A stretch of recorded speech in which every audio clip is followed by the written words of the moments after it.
안녕하세요. 김호준입니다.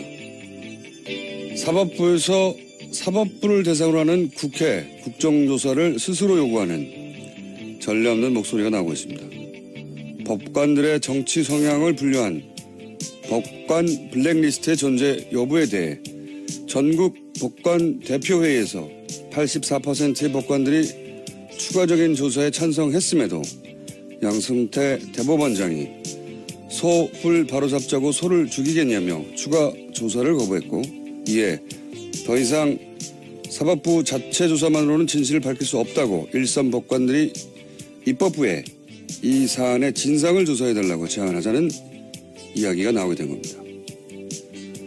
사법부가 문제를 해결할 기회를 사법부의 수장이 거부한 셈이 됐습니다. 이 사태를 지켜보며 그런 생각을 하게 됩니다. 헌법이 보장한 사법부의 독립을 사법부가 법관 블랙리스트로 무너뜨린 이유가 무엇일까? 자체 필요해야 하는 것인가, 아니면 외부의 요청인가? 사법부는 과연 헌법이 보장한 만큼 스스로 독립적인가? 이 질문에 대한 명쾌한 답을 사법부가 내놓아야 할 때가 된 것 같습니다. 모든 생각이었습니다.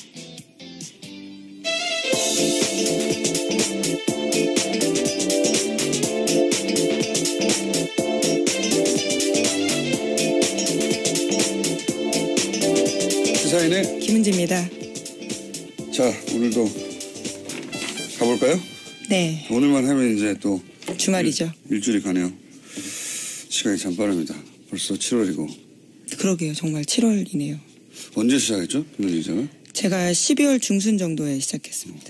작년 시작했는데 6개월도 지났습니다. 이제 만으로. 시간이 참 빠릅니다. 자, 첫 번째 뉴스는요. 네, 문재인 대통령은 어제 평화적인 방식으로 한반도 비핵화를 달성한다는 베를린 평화구상을 발표했습니다.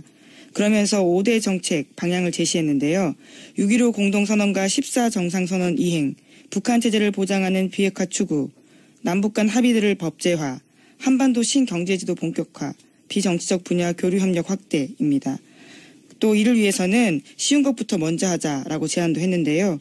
오는 10월 4일 이산가족 상봉 및 성묘, 북한의 평창 동계올림픽 참가, 군사분계선의 적대행위 중단, 남북대화 재개를 북한에 제안했습니다. 그렇군요. 한마디로 해서 이제 김대중, 노무현의 그분들이 닦아놓은 길을 다시 들어서겠다.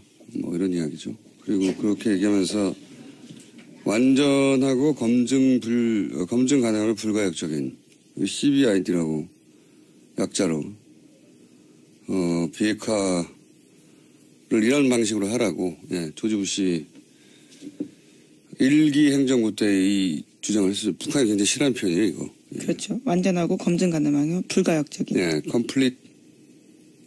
영어 하시는 건가요? CVID요? 예.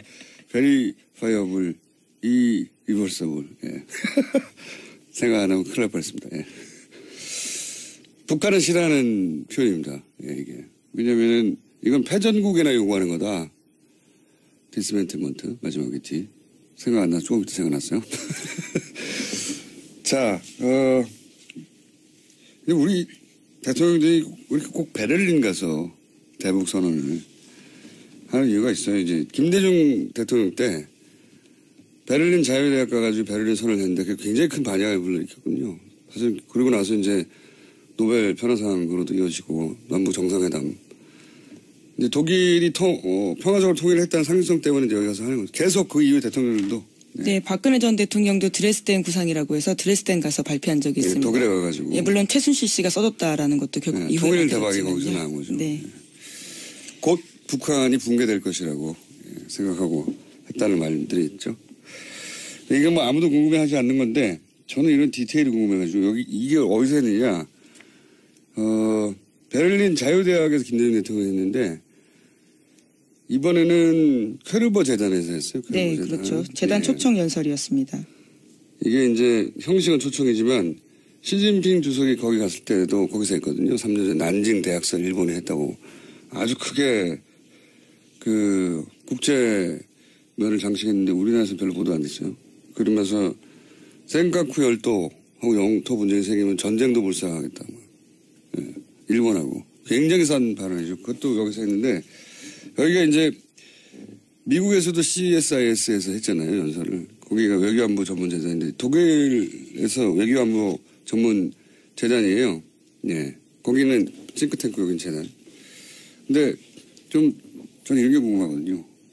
다른 데서는 이런 걸 안 궁금해하나 몰라.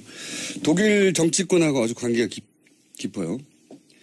이 정치인들이 그 위원으로도 참석하고 그리고 어떤 행사는 대통령이 직접 주관하고 굉장히 관계가 깊은데 그래서 이제 시진핑도 문재인 대통령도 여기서 연설을 하고 메르켈 총리가 중국에 갔을 때도 이 재단이 주관하는 자리에서 연설도 했던 정치권과 아주 관계가 깊은데 재밌는 게 이 재단 소유주가 캐르브 에이지라고 사기업이에요, 사기업. 근데 이 그룹 중에 담배 많은 기계를 생산하는 회사가 있습니다. 이름은 제가 까먹었는데. 근데 WTO에서 이런 건강 관련 정책을 내는 재단을 담배 많은 회사가 소유하고 있다는 게 말이 되느냐 이렇게 문제 제기를 한 적이 있어요. 재밌죠? 예. 중요하진 않은데 아무도 궁금해하지 않는 것 같은데 저는 이런 디테일의 재미를 느껴서 잠깐 짚어봤습니다. 자, 다음 뉴스는요? 네, 어제 한중 정상의 첫 대면도 있었습니다. 예정 시간이 40분을 훌쩍 넘겨서 1시간 10분 가까이 이어졌는데요. 시진핑 주석은 문재인 대통령의 자서전을 인용하면서 이야기를 꺼냈습니다. 중국 명언을 인용해서 중국 국민에게 문재인 대통령이 낯설지 않다라는 건데요. 장강의 뒷물결이 앞물결을 밀어낸다라는 명언이 문재인 대통령 자서전에 쓰여 있다라고 합니다. 이에 대해서 문재인 대통령도 화답을 했는데 중국 국영기업 상하이 셀비지가 세월호 인용하는 데 도움을 줬다라면서 시 주석도 직접 독려해 준 것으로 안다고 감사하다고 인사했습니다. 서로 뭐 덕담하는 거죠. 예. 근데 이건 명언은 아니고 속담이에요, 그냥. 예, 무슨 명언까지요. 옛날 게 물이 흐르면 옛날 게 지나가고 지나가고 뒷물이 오잖아요. 그런 얘기고. 예, 참여정부 당시에 이제 그때 상황을 빗대면서 문재인 대통령이 자신의 자서전에 쓰여있던 내용입니다. 이 다음 문구가 진짜 유명하죠. 화모 11호. 예. 이 문장 다음에 화모 11호거든요. 그냥 속담입니다. 명언까지요. 서로 아이스 브레이킹을 이렇게 했다는 거고요. 그래서 주고받은 이야기는요. 예, 두 정상은 사드를 회담의 의제 테이블에 올려놓으면서도 사드를 직접 언급하는 것은 피했습니다. 청와대 고위 관계자에 따르면 사드 문제를 논의한 건 맞지만 사드라는 표현을 하지 않고 양국 간 이견이 있는 부분이라고 표현하기로 합의했다고 합니다.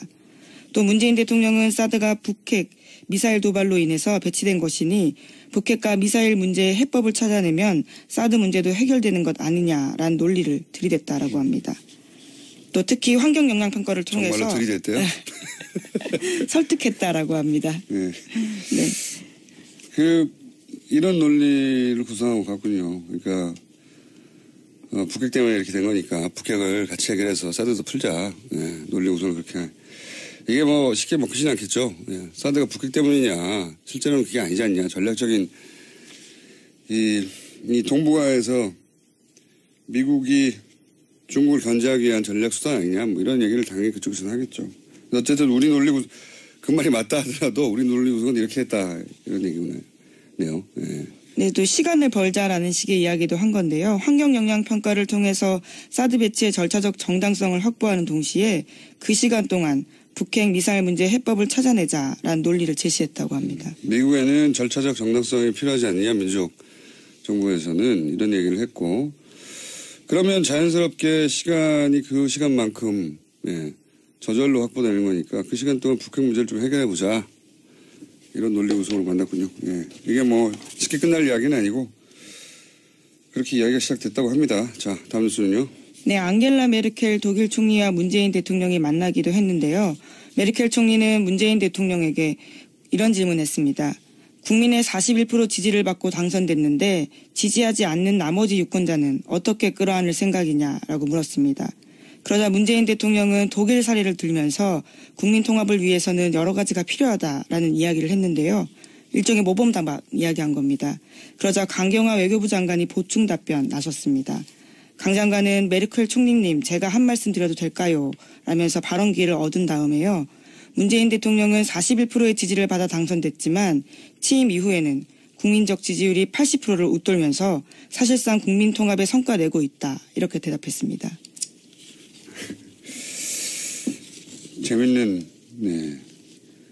재밌는 이야기입니다.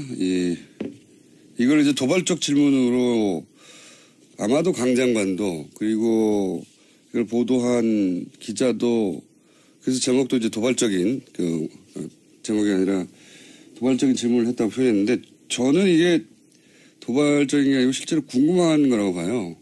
강경화 장관은 이제 41%인데 나머지는 어떻게 할래? 이런 도발로 보고 무슨 소리냐.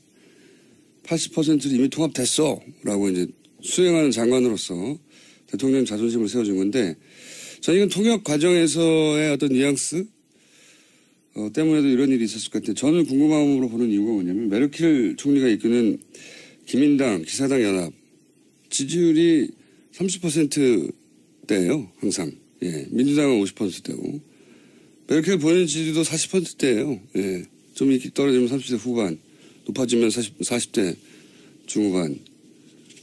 그러니까 다른 나라 정상을 도발할 정도의 지지율이 스스로 못 돼요. 예, 상황적으로.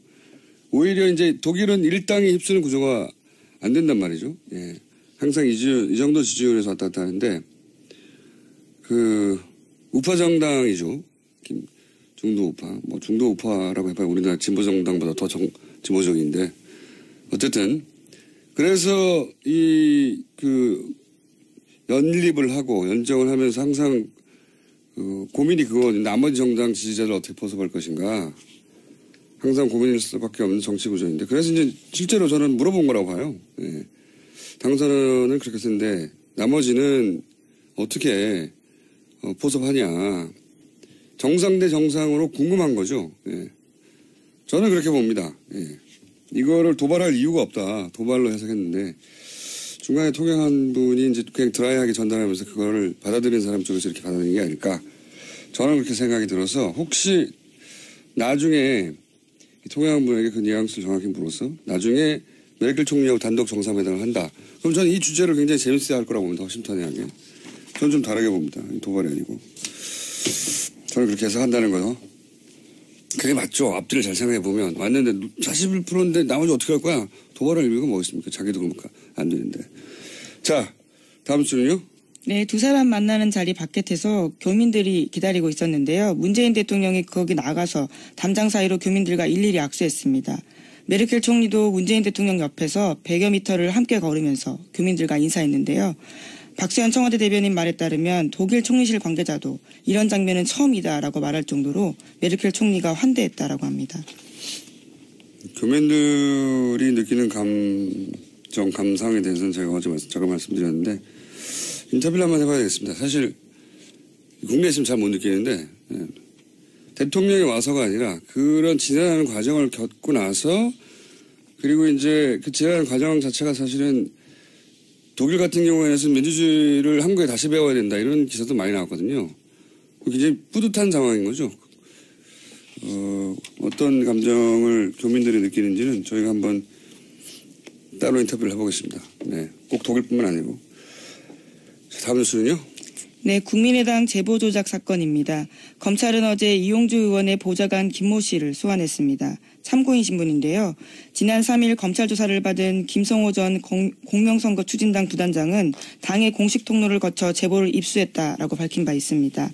여기서 공식 통로는 이용주 의원인데요. 따라서 검찰은 이 의원의 보좌관인 김 씨를 상대로 당시 제보 입수 경위와 또 이외의 절차를 물었다고 합니다. 공식 통로, 공식 라인.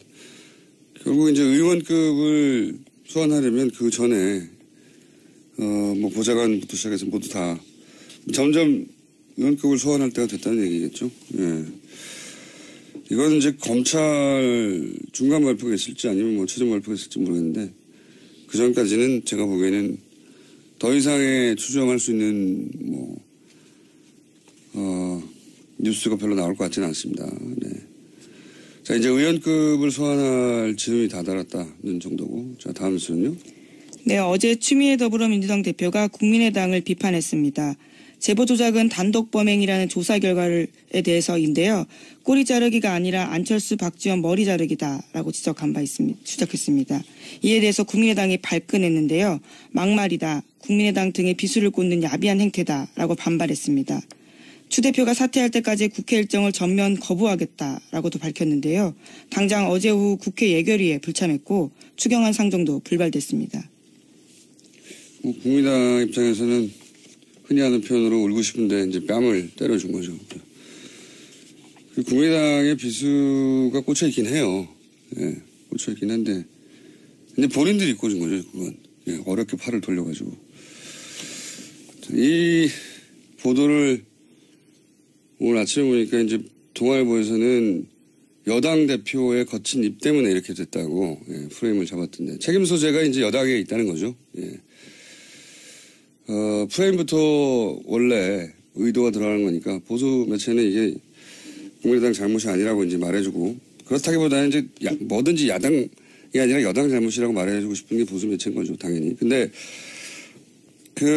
이 표현 자체는 제가 알기로 한겨레가 며칠 전에 쓴 기사에 나온 표현이에요. 예. 꼬리 자르기가 아니라 머리 자르기다라고. 근데 이게 마침 울고 싶은데 위기에 처했으니까 위기를 타개할 기회가 왔기 때문에 이런 말을 하자 이제 동네 사람들한테 외치는 거잖아요. 동네 사람들 쟤네가 힘세다고 우리 때려 뭐 이런 피해자 퍼포먼스를 하는 건데 위기를 타개하는 방식으로 그런 게 필요할 때가 있어요. 외부에 적을 만들어서 내부 결속도 다지고 피해자 포지션에 가가지고 이거는 뭐 동서고금 정치에서 항상 잘 쓰는 기술인데 저는 이 장면을 보면서 진짜 위기는 이 제보 조작 사건이 아니고 그 사건을 돌파해가는 국민의당의 대응 방식이다라고 저는 생각이 드는 게 지금은 그런 종류의 대응으로 돌파할 수 있는 성격이 아니거든요. 이게 생각해보면 이게 이제 뭐 피해자 포지션, 뭐 약자 포지션, 핍박받는 피해의식, 자기 연민, 뭐 그 억울함을 주장하는 마음 이런 대응으로 야당이 돌파할 수 있는 얘기는 힘에 밀리거나 아니면은 부당한 공작으로 당했을 때 쓰는 거지 당내에서 출발하는 위기를 이렇게 돌파하는 게 대중적인 지지를 얻기 힘들어요. 저는 국민의당의 현재 리더십, 현재 대응 방식이 오히려 자체적으로 심각하게 되돌아봐야 되는 대상이 되는 거다. 왜냐하면 이게 멘탈리티의 문제이기도 하거든요. 이 멘탈리티로 여론전이나 나중에 선거에서 이길 수 있을까. 이렇게 대응하면 안 될 것 같은데 계속 이 방식의 대응을 하고 있습니다. 자, 다음 뉴스는요. 네, 국정원 적폐청산 TF가 국정원 댓글 사건 당시 국정원 내부 데이터베이스를 분석하는 작업에 착수했다라고 어제 JTBC가 보도했습니다. 특히 18대 대선을 앞두고 있던 2012년 6월부터 12월까지 회의의 녹음과 녹취가 집중 분석 대상인데요. 당시 검찰은 국정원이 이미 제출한 자료만 받았습니다. 이 중에서는 원세훈 전 원장 녹취록은 2012년 5월분까지만 있었는데요. 2012년 5월 이전 녹취 중에서도 눈에 띄는 부분들이 있습니다. 정부 정책에 지지하지 않는 야당 인선은 밀어버려야 한다라는 뜻으로 해석되는 발언 등이 이미 법정에서 소개된 바가 있습니다. 근데 이거는 뭐 대선 6개월 전까지고 대선 6개월 이내에는 험악한 이야기들 오갔겠죠. 네, 공직선거법 위반 걸리지 않기 위해서 딱 그 기간만 빼고 준 것으로 보입니다. 제목 하나 정도 읽을 수 있을 것 같습니다. 네, 어제 이재용 부회장의 재판이 있었는데요. 여기서도 안종범 전 수석의 수첩이 쟁점이 됐습니다. 그 내용은 저희가 바로 이어서 저희 이정렬 전 판사님하고 얘기를 나눌 것이고 네. 제가 오늘 아침 눈에 띈 기사는 정원진 의원이 보수신당 창당한다고. 네, 변희재 정미용 씨도 합류한다고 합니다. 정치 뉴스인데 연예 뉴스의 느낌 나요. 여기까지 하겠습니다. 시사인의 김은지였습니다. 감사합니다. SIS에서 했잖아요, 연설을. 거기가 외교안보 전문 재단인데 독일에서 외교안보 전문 재단이에요. 예. 거기는 싱크탱크 여긴 재단. 근데 좀 저는 이런 게 궁금하거든요.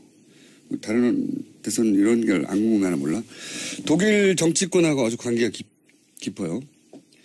이 정치인들이 그 위원으로도 참석하고 그리고 어떤 행사는 대통령이 직접 주관하고 굉장히 관계가 깊은데 그래서 이제 시진핑도 문재인 대통령도 여기서 연설을 하고 메르켈 총리가 중국에 갔을 때도 이 재단이 주관하는 자리에서 연설도 했던 정치권과 아주 관계가 깊은데 재밌는 게 이 재단 소유주가 캐르브 에이지라고 사기업이에요. 사기업.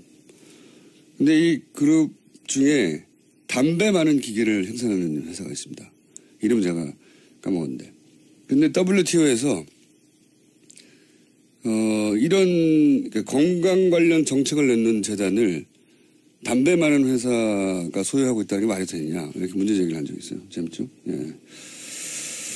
중요하진 않은데 아무도 궁금해하지 않는 것 같은데 저는 이런 디테일의 재미를 느껴서 잠깐 짚어봤습니다. 자, 안녕하세요. 김호준입니다. 사법부에서 사법부를 대상으로 하는 국회 국정조사를 스스로 요구하는 전례 없는 목소리가 나오고 있습니다. 법관들의 정치 성향을 분류한 법관 블랙리스트의 존재 여부에 대해 전국 법관 대표회의에서 84%의 법관들이 추가적인 조사에 찬성했음에도 양승태 대법원장이 소불 바로잡자고 소를 죽이겠냐며 추가 조사를 거부했고, 이에 더 이상 사법부 자체 조사만으로는 진실을 밝힐 수 없다고 일선 법관들이 입법부에 이 사안의 진상을 조사해달라고 제안하자는 이야기가 나오게 된 겁니다. 사법부가 문제를 해결할 기회를 사법부의 수장이 거부한 셈이 됐습니다. 이 사태를 지켜보면 그런 생각을 하게 됩니다. 헌법이 보장한 사법부의 독립을 사법부가 법관 블랙리스트로 무너뜨린 이유가 무엇일까? 자체 필요해야 하는 것인가 아니면 외부의 요청인가? 사법부는 과연 헌법이 보장한 만큼 스스로 독립적인가? 이 질문에 대한 명쾌한 답을 김대중 대통령 때 베를린 자유대학 가가지고 베를린 선언을 했는데 그게 굉장히 큰 반향을 불러일으켰거든요. 사실 그러고 나서 이제 노벨 평화상으로도 이어지고 남북 정상회담. 이제 독일이 평화적으로 통일을 했다는 상징성 때문에 이제 여기 가서 하는 거죠. 계속 그 이후에 대통령들도. 네, 박근혜 전 대통령도 드레스덴 구상이라고 해서 드레스덴 가서 발표한 적이 있습니다. 독일에 가가지고. 예, 물론 최순실 씨가 써줬다라는 것도 결국 이후에 통일 대박이 거기서 나온 거죠. 네. 곧 북한이 붕괴될 것이라고 생각하고 했다는 말들이 있죠. 이게 뭐 아무도 궁금해하지 않는 건데 저는 이런 디테일이 궁금해가지고 여기 이게 어디서 했느냐.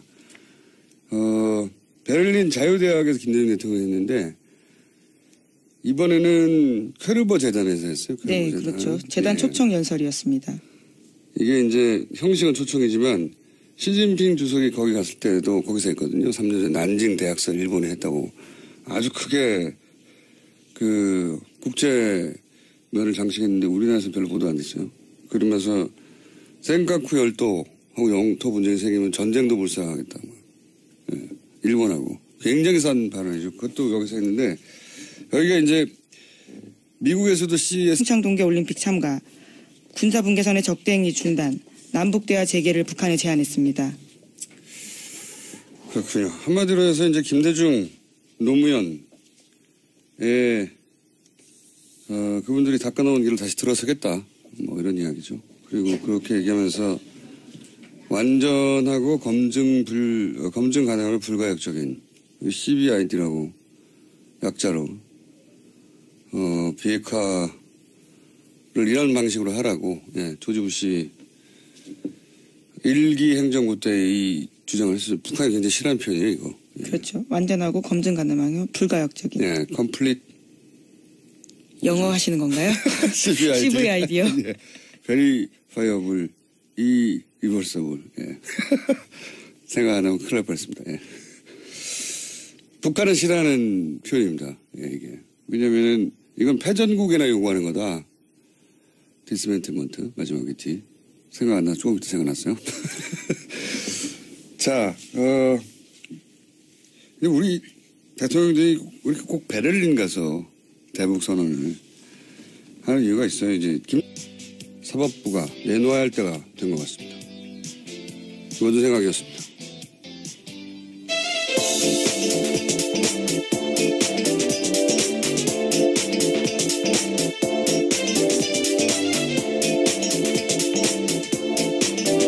시사인의 김은지입니다. 자, 오늘도 가볼까요? 네. 오늘만 하면 이제 또 주말이죠. 일주일이 가네요. 시간이 참 빠릅니다. 벌써 7월이고. 그러게요. 정말 7월이네요. 언제 시작했죠? 김현지 기자가? 제가 12월 중순 정도에 시작했습니다. 작년 시작했는데 6개월도 지났습니다. 이제 만으로. 시간이 참 빠릅니다. 자, 첫 번째 뉴스는요. 네, 문재인 대통령은 어제 평화적인 방식으로 한반도 비핵화를 달성한다는 베를린 평화구상을 발표했습니다. 그러면서 5대 정책 방향을 제시했는데요. 6.15 공동선언과 14 정상선언 이행, 북한 체제를 보장하는 비핵화 추구, 남북 간 합의들을 법제화, 한반도 신경제지도 본격화, 비정치적 분야 교류 협력 확대입니다. 또 이를 위해서는 쉬운 것부터 먼저 하자라고 제안도 했는데요. 오는 10월 4일 이산가족 상봉 및 성묘, 북한의